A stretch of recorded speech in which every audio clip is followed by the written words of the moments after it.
uma fonte de informação, um transmissor, uma mensagem, né? Um sinal, que às vezes pode ser interrompido,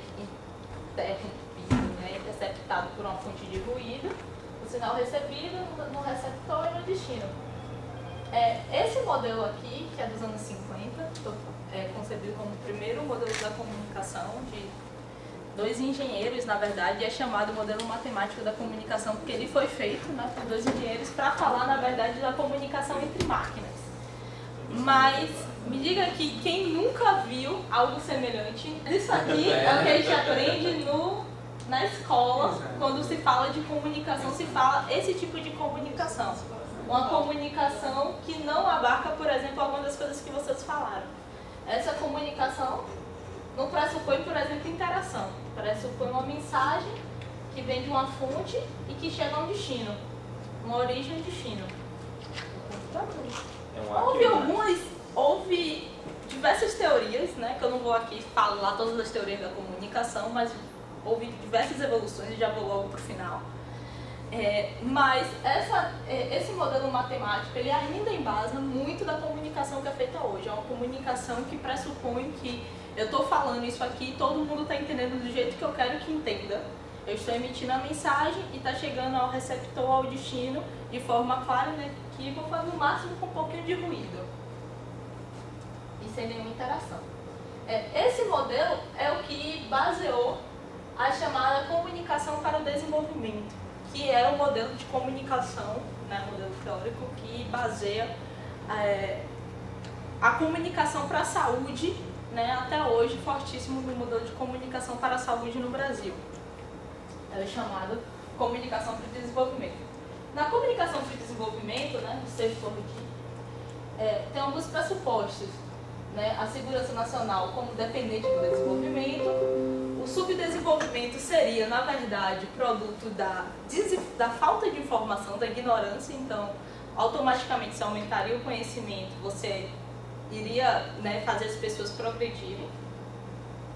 E comunicação como condição necessária e suficiente para prover informações e atitudes. Então, olha, se a pessoa, se a gente tem, por exemplo, a Zika, pressupõe que se eu chegar, né, esse tipo de modelo de comunicação, se eu chegar a informar a uma pessoa que, sei lá, tem diversas medidas para poder prevenir a Zika, desde do Aedes aegypti, o vetor. Então, se eu informar que a Zika é transmitida por um vetor, que para esse vetor não existir na sua redondeza, você precisa fazer uma campanha, precisa manter os pneus e tal, e tal, e tal.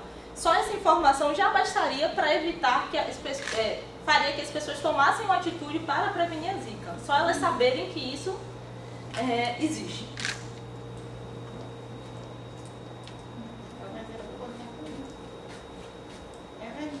Ok. Então, na saúde, as condições históricas elas formaram esse ambiente propício para essa civilização desse modelo, que é a comunicação para o desenvolvimento, né? Começou-se muito com ações de comunicação e educação, né, difundir as populações concepções médico-científicas para implantar normas, condutas e valores. Então, um grande instrumento de comunicação, saúde, é sempre o modelo campanhista, etc. Tem as cartilhas, extremamente utilizado, largamente utilizado, né, para difundir informações de saúde. E nesse modelo existe um predomínio, né, da palavra autorizada. Então eu tenho um conhecimento científico, é assim, por exemplo, a família, a indígena que tem uma plantinha que ajudaria a ser uma plantinha repelente, por exemplo, é um conhecimento que não é nem escutado, não é nem reconhecido como um conhecimento válido, né, pelas autoridades, enfim, pelas pessoas que detêm a palavra autorizada, é sempre a palavra científica, nesse modelo, você predomina, né, um emissor que tem um conhecimento, né, atitudes progressistas, valores concretos, sabe quais são as condutas certas e desejáveis, né, ele é o moderno e ele interpreta cientificamente a realidade. Então você tem um emissor que é o certo, Nós, por exemplo, sendo emissores, nós somos, né, uma instituição científica, então nós detemos o conhecimento. E você tem um receptor que, em teoria, seria uma tábula rasa de conhecimento, né? Ele não sabe, ele não está muito interessado no progresso, ele não tem valores adequados, ele possui condutas e hábitos que não são desejáveis, né? Ele resiste a mudanças e ele é acientífico, né? Nesse tipo de modelo de comunicação, a comunicação serve para prover o conhecimento, mostrar vantagens do progresso, mudar valores, obter condutas e hábitos desejáveis, quebrar o tradicionalismo e interpretar a realidade de acordo com a percepção do emissor. Esse é o modelo predominante na comunicação até hoje, especialmente na comunicação para a saúde. Na academia hoje já se discute, né, ou como eu falei, houveram vários modelos de comunicação aí nesse inteirinho, e hoje o modelo que é adotado na comunicação em saúde, no campo de comunicação em saúde, é o modelo do mercado simbólico, né? O que é isso? Eu pulei várias gerações, né, para chegar até aqui.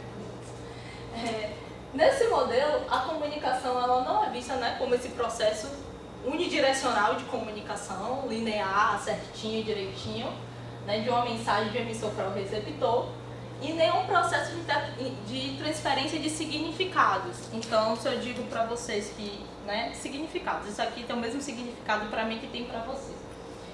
Mas ele entende a comunicação como um processo de produção, circulação e apropriação de bens simbólicos numa contínua negociação de sentidos sociais, como um mercado.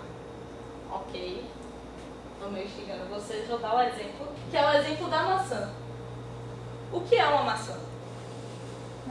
A maçã pode ser uma fruta, mas ela pode ser muito mais do que uma fruta. A maçã pode representar, né, desde a Big Apple, Nova York, até o pecado original de Adão e Eva, até o início do conhecimento científico sobre a gravidade, Newton, até a própria Apple, né, uma marca de computador. A maçã, que sempre é o símbolo do aluno professor, da maçã para a professora, uma forma de agradecimento. Faltou um aí, pode ser um alvo também, né? Pode ser um alvo, que é o Guilherme Tell, que é justamente, né, que utiliza a maçã como alvo para jogar a flecha no filho. E Big Apple, conhecida como Big Apple, Nova York.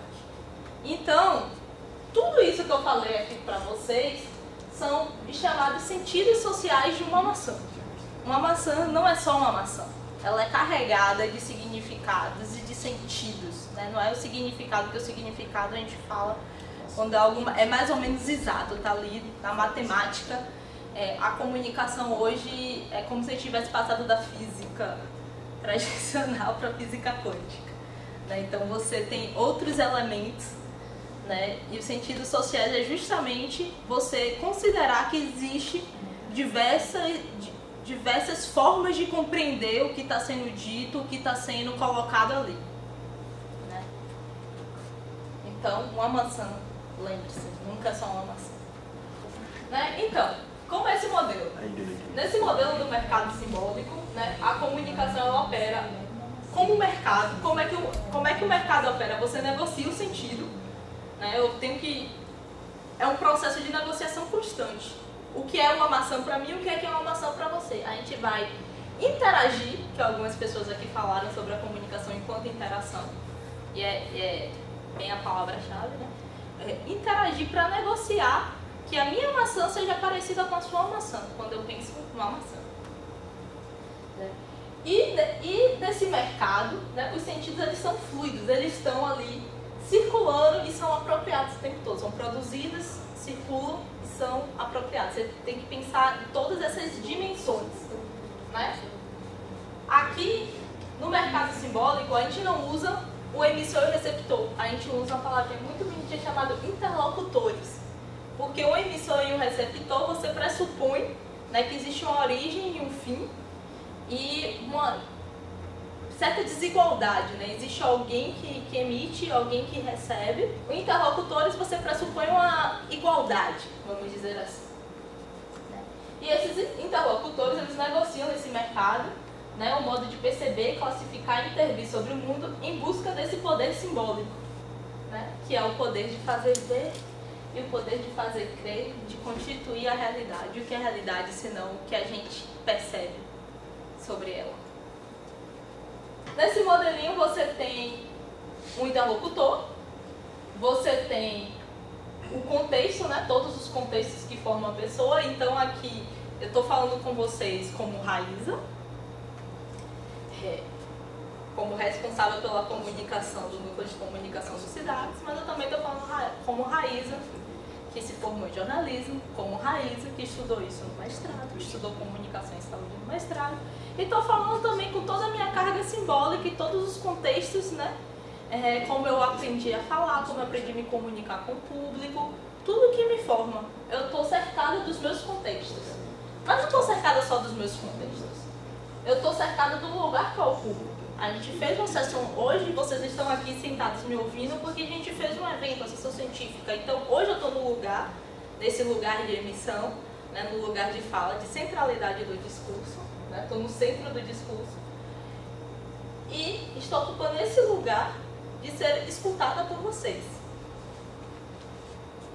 Então você tem o centro do discurso e você tem a periferia do discurso. O centro é quem tem o poder de falar e ser escutado e ser ouvido. E a periferia, o lugar de interlocução é esse lugar de fala que eu expliquei para vocês, que hoje eu estou ocupando. É um lugar não só de todos os meus contextos que eu carrego, mas é um lugar que eu ocupo hoje.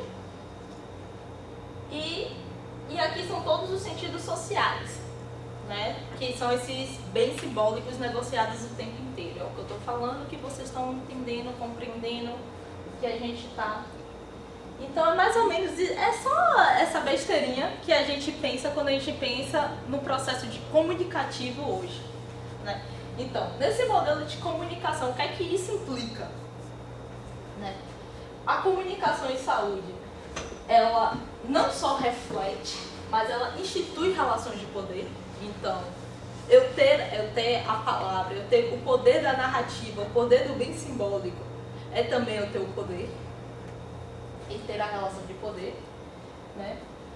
A comunicação em saúde hoje é um campo, é considerado um campo do conhecimento, que ele produz conhecimento, portanto, né? Não só dissemina, não é só disseminar, por exemplo, outros conhecimentos produzidos. Atua na própria dimensão prática, não descarta, obviamente, o papel de informar, né? É basicamente o que a gente faz aqui, mas exatamente porque o direito básico é um direito à informação, né? Mas além disso, vai além quando a gente pensa na amplificação das vozes tradicionalmente silenciadas, né? Em favor das vozes autorizadas da ciência e do saber médico. Então, no modelo do mercado simbólico, a gente reconhece que existem outros saberes, outras experiências que são válidas e que estão muitas vezes nessa periferia aí da discursiva da comunicação. O mercado simbólico também entende que o contexto é a palavra-chave. Então, um exemplo clássico é quando a gente faz uma cartilha, né, única num país continental como o Brasil e distribui para todo mundo. Então você tá lá falando, sei lá, da Zika para gestante e tem uma gestante com roupas de frio, branca, do sul, né, tradicionalmente, que pode ser muito bem reconhecida enquanto igual no sul, mas que não tem nada a ver com a mulher indígena aqui na Amazônia. Então, quando você... Com a nordestina, que não está nem no ambiente de epidemia. Com a nordestina, com a indígena, você tem uma pluralidade de contextos. E o mercado simbólico, quando ele coloca isso, que o contexto é uma coisa-chave, ele também diz que para você se comunicar de forma mais efetiva, você precisa considerar isso. Então, é isso, né? A pesquisa em comunicação e saúde deveria privilegiar a produção de conhecimento sobre os diversos contextos existenciais e comunicacionais da população. Então, a forma como eu me comunico com vocês, por exemplo, é a mesma forma que eu vou me comunicar com estudantes do ensino médio, por aí vai. Tudo isso é contexto. É considerar, né, para quem você comunica, de que forma você vai comunicar, como aquela informação vai circular. Você não vai para a população analfabeta com cartilha, predominantemente analfabeta, e por aí vai. No campo da comunicação em saúde, né, uma das lutas na verdade, já tem vários documentos reconhecendo a comunicação enquanto um dos determinantes sociais da saúde, né, o direito à comunicação e informação, pelo potencial que a comunicação tem de produção e superação das desigualdades, e acredita que a luta pela democratização da comunicação é fundamental para o sucesso da luta pelo direito a uma comunicação democrática na saúde. Então você amplia, você tira ou negocia que as vozes periféricas possam também ir para o centro da cena. Eu tinha colocado ano passado que nós estávamos em cenário favorável, mas do ano passado para cá muita coisa mudou, então eu acrescentei o ainda nesse slide aqui. Será que ainda estamos nesse cenário? A última pesquisa de 2015, né, mostrava que os cientistas de universidade e de instituições públicas de pesquisa, eles eram os entes mais confiáveis para a população. Então, né, ser um cientista era quase ser realmente o detentor da verdade. E isso era algo que estava aumentando o índice de confiança, sabe, de 0,82 em 2006 para 0,89 em 2015.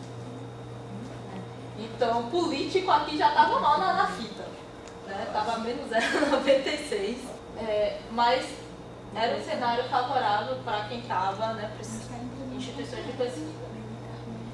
Essa pesquisa de percepção pública da ciência, ela também demonstrou um alto percentual de interesse das pessoas pelas temáticas de ciência.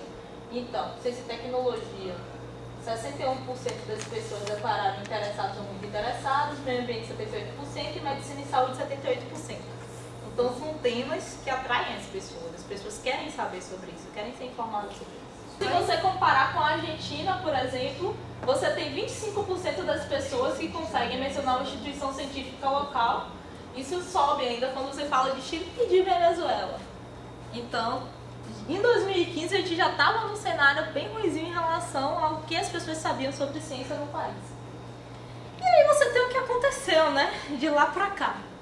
Que não foi nada legal, né? Você tem hoje um cenário que é dominado pela desinformação dos seus diversos tipos. Né? Fake news é a palavra da moda. Você tem... E quando a gente fala de fake news, a gente usa a denominação genérica fake news, mas você pode usar isso para qualquer tipo de desinformação. Aí aqui tem uma tabelinha com os 10 tipos de notícias enganadoras, né? Para além das notícias falsas. Não basta só ser falsa. Às vezes é notícia antiga que circula como nova. Às vezes é uma notícia imprecisa. Às vezes é uma notícia, né, que está com o título e quando você clica é outra coisa. E por aí vai. Você tem diversas formas de enganar, né, hoje em dia. E aí, hoje a gente tem o seguinte cenário, né? Que estamos com fake news como estratégia de governo, né? Não só de eleição, de campanha, mas de governo.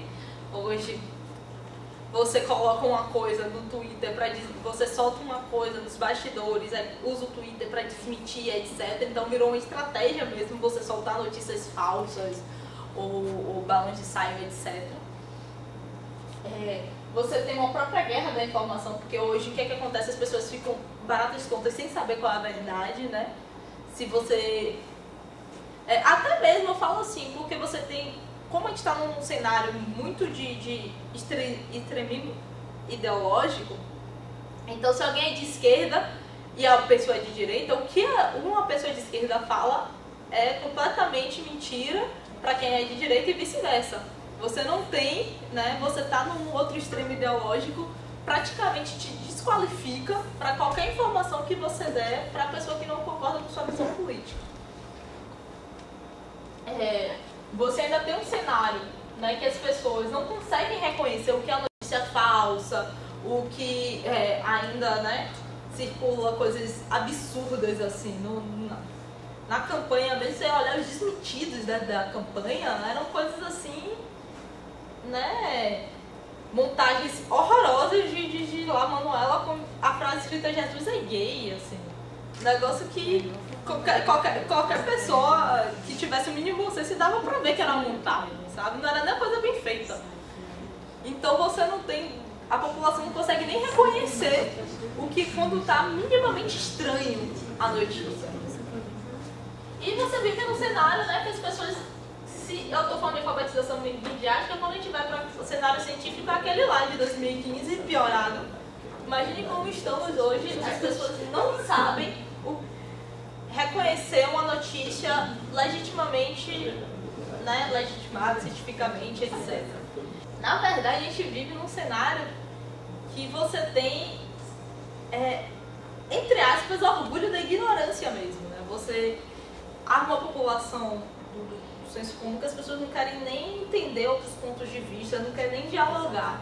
Cada um está dentro da sua bolha, da sua verdade e não interessa se realmente é fato ou não é. Então, toda uma questão mesmo de desfinanciamento, de redações cada vez mais enxutas, de você procurar outros modelos de rentabilidade, isso inclui o sensacionalismo, porque notícia emotiva vende mais. Então você tem uma série de contextos aí que permeiam essa situação que chega a esse cenário atual mesmo. A gente vive no jornalismo uma crise, né, gigantesca. E isso dá, inclusive, a oportunidade, né, crise é sinônimo de oportunidade, pensem assim sempre, gente, na vida, para isso aqui que é o slide atual, que é a comunicação pública. Né? Com um cenário onde você tem redações com jornalistas que não podem mais buscar informação, que a informação lá abunda e ele escolhe, ele vira mediador da realidade, se torna cada vez mais necessário que as próprias instituições científicas se comuniquem diretamente com a sociedade. Você não faz, né, você não tem mais a intermediação do jornalista, ou você utiliza o jornalista, né, como estratégia de amplificação, etc., mas você faz uma comunicação mais direta mesmo para a sociedade, que é a chamada comunicação pública, né? Pelo menos, enfim, não é a chamada comunicação pública, não é a comunicação direta, mas quando a gente fala em comunicação pública, a gente fala dessa comunicação institucional, que é sim a comunicação direta, mas com uma preocupação com o diálogo com a sociedade. Então não é uma comunicação, por exemplo, voltada para o gestor da instituição científica, não é uma comunicação que vai privilegiar falar, por exemplo, fazer é uma coisa que se faz muito, principalmente em governo, né? É uma comunicação voltada para os benefícios da administração, propaganda mesmo, né? Propaganda da instituição. Então, a comunicação pública, ela vem para ampliar esse diálogo com a sociedade direta, pensando no interesse público. Né? Pensando no interesse público, no direito social à informação. Então, não é a propaganda da minha instituição, mas o direito que a sociedade tem de saber o que é que minha informação tem produzido.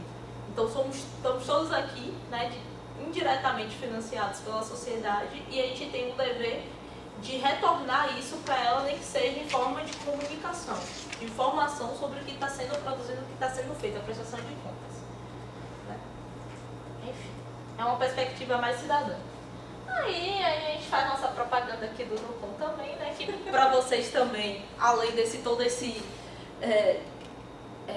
o dever e a responsabilidade social que tem de retornar para a sociedade a informação, você tem hoje algumas vantagens de você fazer uma comunicação pública da ciência, uma divulgação do que está sendo feito no âmbito da instituição. Né? Por exemplo, a divulgação científica hoje é um item, né, na avaliação de produtividade do pesquisador, é um item considerado. Né? Desde 2011, o CNPq ele exige nas propostas de pesquisa, nos relatórios eletrônicos, por exemplo, que o pesquisador escreva em linguagem clara, para não especialistas, alguns órgãos de fomento já exigem vídeos, etc. Você tem também no próprio Lattes já um item que abarca isso, entrevistas, mesas redondas, comentário na mídia, redes sociais, enfim, outras formas de divulgação do seu trabalho, então isso já conta. Né? Você tem um aumento do alcance da pesquisa, que é produzido, né? Você tem um aumento da visibilidade, você aumenta a notoriedade da sua pesquisa dentro e fora, você amplia as possibilidades de colaboração, até de apoio financeiro e atrair o público para o seu campo de investigação. Então, é um cenário que todo mundo ganha quando uma instituição investe na divulgação do que é feito dentro dela. Eu gosto desse case de Arthur, na verdade, porque ele é o mais claro, assim, pra gente do que isso pode causar. Que ano passado a gente fez essa materinha aqui, né, ele publicou esse artigo, né, do Aedes aegypti, etc., do vírus, isolou, né, agentes associados à dengue e outras, né, febre amarela, etc. Enfim, e a gente fez a divulgação e ampliou bastante o acesso à pesquisa dele. Mas a maior parte das visualizações, aqui é a total de visualizações, né, dos artigos dele, e aqui foi o total de visualizações do artigo que a gente divulgou. Então, como vocês podem ver, a visualização dele veio praticamente toda desse artigo, que foi o mais visualizado, foi o que a gente tinha divulgado. Né? Aumentou a notoriedade da pesquisa dele, o alcance da pesquisa. Então é isso, né? Da crise à oportunidade, você tem todo esse cenário aí, informação, fake news, crise jornalística, corte de recursos, fuga de cérebros no Brasil, etc. E você tem também todas as oportunidades de você, né, fazer uma comunicação direta, correta, precisa, uma comunicação pública voltada para o interesse público, sem mediação, privilegiando as coisas que você gosta. A gente tem alguns instrumentos para isso, aqui no SIDAX. O principal é a política de comunicação da Fiocruz, que foi aprovada em 2016. No final de 2016, é uma política ainda em implementação e com muitos desafios, né? E aí ela entende a comunicação daquela forma ali bonita que a gente viu sobre o mercado simbólico, né?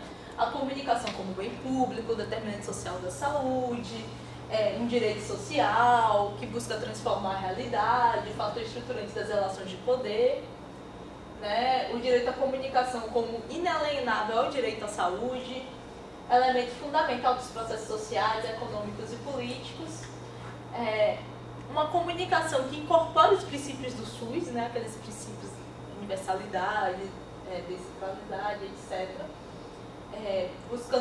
visibilizando o direito à voz e expressão, onde a gestão dos processos é descentralizada, enfim, contrapondo, né, aquelas ações campanhistas, modelo matemático da comunicação, só cartilha, só emissor, sem considerar contexto.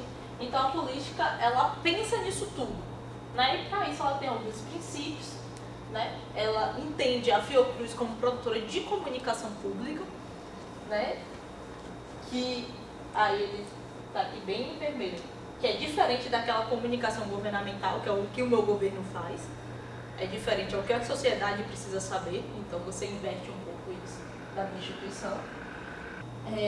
Na política de comunicação da Fiocruz, né, a comunicação é vista como área finalística e não só meio, né, não é só meio para divulgar pesquisa, mas a produção de conhecimento em comunicação é a área finalística da Fiocruz.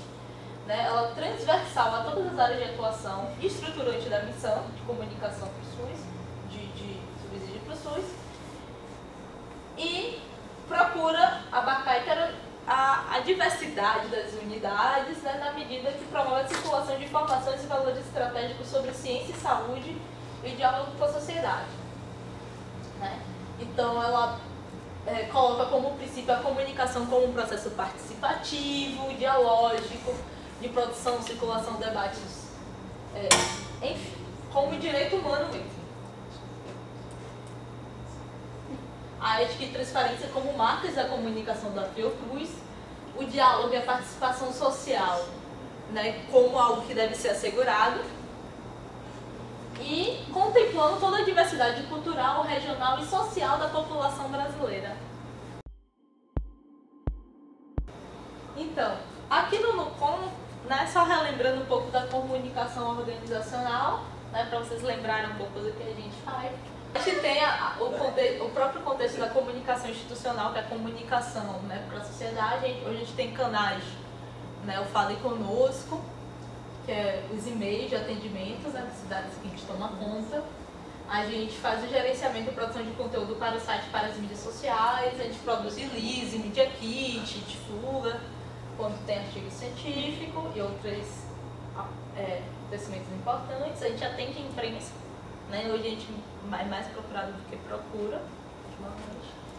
E a gente atende também a visitas, né? Vocês já viram a gente por aí, com escola, etc. Querem conhecer os cidades, a gente atende. Né? Aí a gente tem todos esses canais lindos aqui, a nossa newsletter, que é mensal, que aqui é só para quem se inscreve no site. Então tem as que vocês recebem toda sexta-feira, mas essa daqui é só para quem se inscreve. Hoje temos mais ou menos 300 pessoas cadastradas. Mais de 300 pessoas, tem o próprio site e os canais, né, de redes sociais.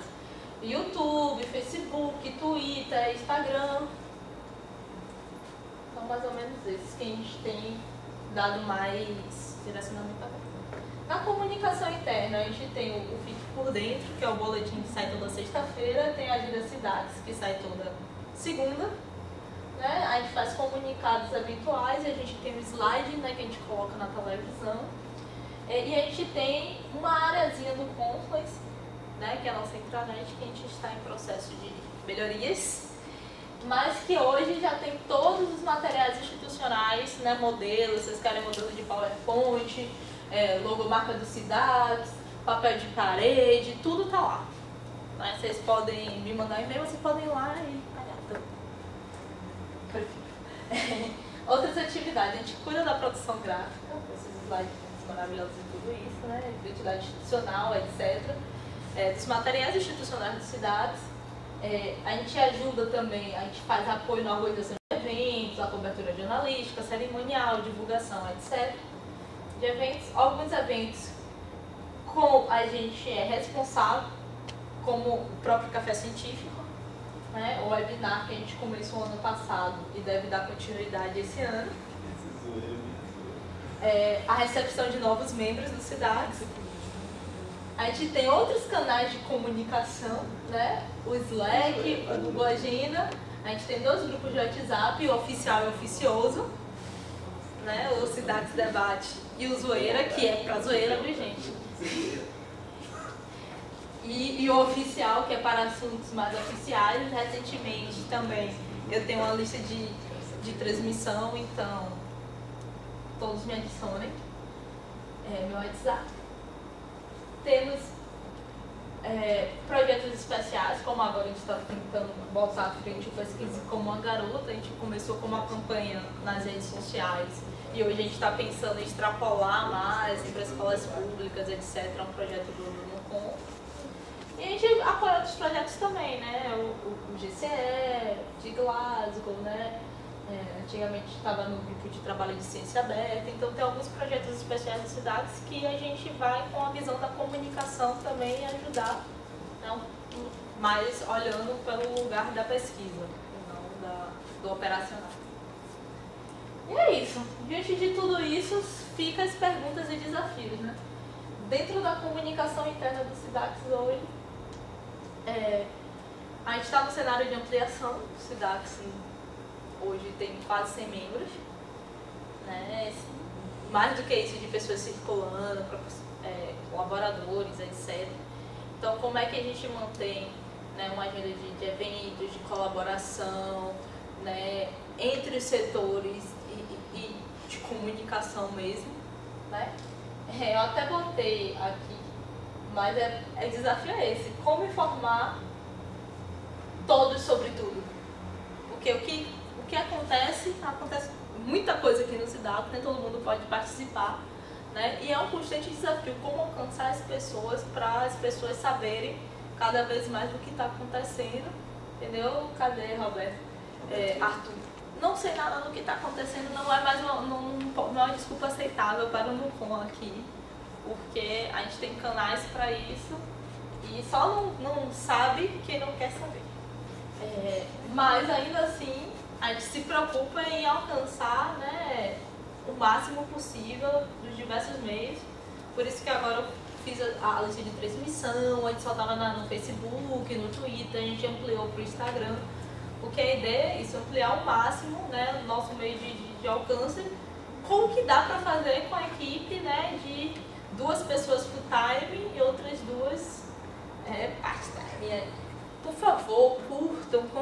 compartilhem, ampliem nossas vozes institucionais nas redes sociais de vocês.